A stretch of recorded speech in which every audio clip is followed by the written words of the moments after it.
Дима, 5-й гол за Торпедо.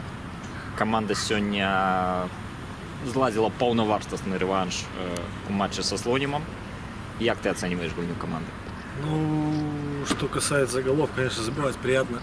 Но самое главное, что команда сегодня набрала 3 очка, я считаю, кто забивает не важно, а все мы на поле делаем одно дело. То есть стоит задача выиграть в каждом матче, и это самое главное. Что касается игры, игра вязкая такая, как бы соперник все время отсиживался на своей половине поля, как и в первом круге, когда мы играли.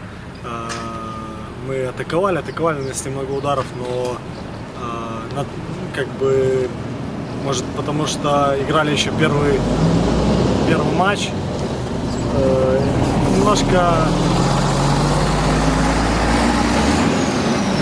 были расконцентрированы, то есть недооценка соперника, и получили 2 гола таких курьезных.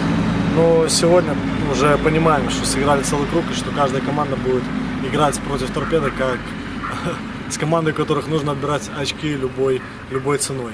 Поэтому полностью, считаю, владели инициативой, заслуженно победили, но опять-таки не забиваем в первом тайме, и это приводит немножко к нервозности.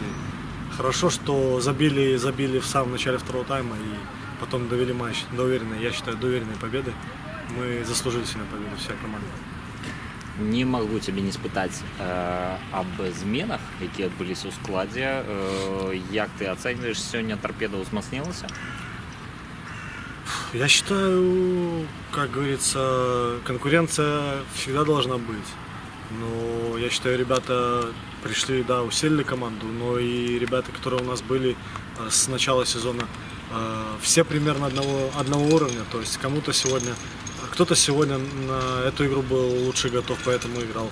Кто-то может играть в следующей игре. То есть конкуренция есть, это хорошо. И я считаю, все в команде равны. И с такой командой можно бороться за высокие места.